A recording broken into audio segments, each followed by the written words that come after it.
Judge Gerald Hawthorne leaned back in his chair, tapping his gavel against the desk absent-mindedly. It had been a long morning filled with the usual petty cases, and he was growing impatient. When the bailiff called the next case, he barely looked up. Case 4827, the State versus Maya Brooks.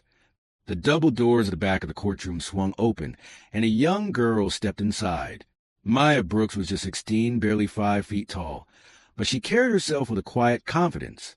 Dressed in a plain blazer and jeans, she was clearly not a seasoned lawyer. Yet, instead of looking fearful or confused, she walked straight to the defendant's table and set down a leather folder. Judge Hawthorne frowned. "Where is your attorney?" Maya clasped her hands. "I'll be representing myself, Your Honor." The judge raised an eyebrow before letting out a dry chuckle. "Oh, this is rich. A teenager wants to play lawyer?" A ripple of laughter echoed through the courtroom. Even the prosecutor, Robert Langley, smirked. "This isn't a school project, young lady," Hawthorne continued. "I highly suggest you request a public defender." Maya shook her head. "I don't need one. I know exactly what I'm doing." The judge sighed. "Very well, but don't expect me to go easy on you." Langley stood up, smoothing out his suit. "Your Honor, this case is quite simple. The defendant, Miss Brooks, was caught shoplifting from Dawson's Electronics last Tuesday. We have security footage of her taking the item and leaving the store without paying. This is a textbook theft case." Judge Hawthorne nodded. "Seems open and shut to me. Do you have anything to say, Miss Brooks, before I pass judgment?" Maya smiled. "Actually, Your Honor, I have quite a bit to say." Maya stood, adjusting the papers in front of her. She turned to the jury, her voice calm and measured. "Ladies and gentlemen, the prosecution wants you to believe I stole something. But before you decide, let's take a closer look at the so-called evidence." She gestured to the screen where the security footage was displayed. "This is the moment I supposedly stole an item," Maya said, pausing the video at the exact frame where she was seen holding a box. "Notice anything interesting?" Langley scoffed. "Yes, we see you holding the stolen item." Maya nodded. "That's what you think you see. But look closer. The timestamp says 3:45 p.m. Now, let's compare this to a piece of evidence you didn't present." She pulled out a crumpled receipt from her folder and handed it to the bailiff. "This receipt shows that at 3:46 p.m., I legally purchased that very item." The courtroom murmured in surprise. Langley frowned, flipping through his papers. "That doesn't prove anything. The footage clearly shows you leaving the store with the item before the purchase."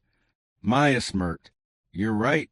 That would be suspicious if the footage wasn't tampered with." Langley scoffed. "That's absurd." "Is it?" Maya turned to the judge. "Your Honor, I submitted a subpoena to Dawson's Electronics to retrieve the original, unedited footage. May I present it to court?" Judge Hawthorne, who had been watching with growing interest, nodded. "Proceed." Maya played the original footage on a separate screen. This time, the video showed her picking up the item, heading to the counter, and making a payment before leaving. Langley's face turned red. The audience gasped. "Ladies and gentlemen," Maya said, turning back to the jury, "this case wasn't about theft. It was about manipulation. Someone altered the footage to make me look guilty." Judge Hawthorne leaned forward, suddenly looking much more serious. "Miss Brooks, do you have any idea who might have tampered with the footage?" Maya nodded. "I do. The store manager, Mr. Grayson." Langley looked panicked. "Objection. There's no proof of that accusation." Maya smiled. "Oh, but there is." She pulled out her phone and played an audio recording. Grayson's voice crackled through the speakers. "I don't care if she paid for it. She looks like trouble, and I don't want kids like her in my store. Just edit the footage and let the cops deal with her."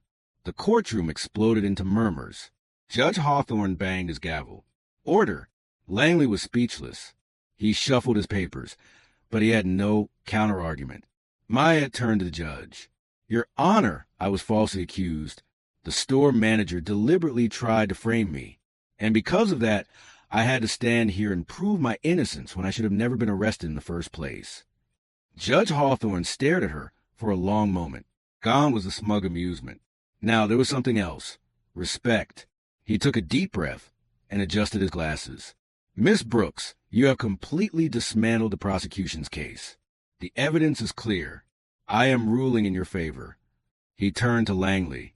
Mr. Langley, I suggest you reevaluate the evidence presented before bringing another case like this to my courtroom.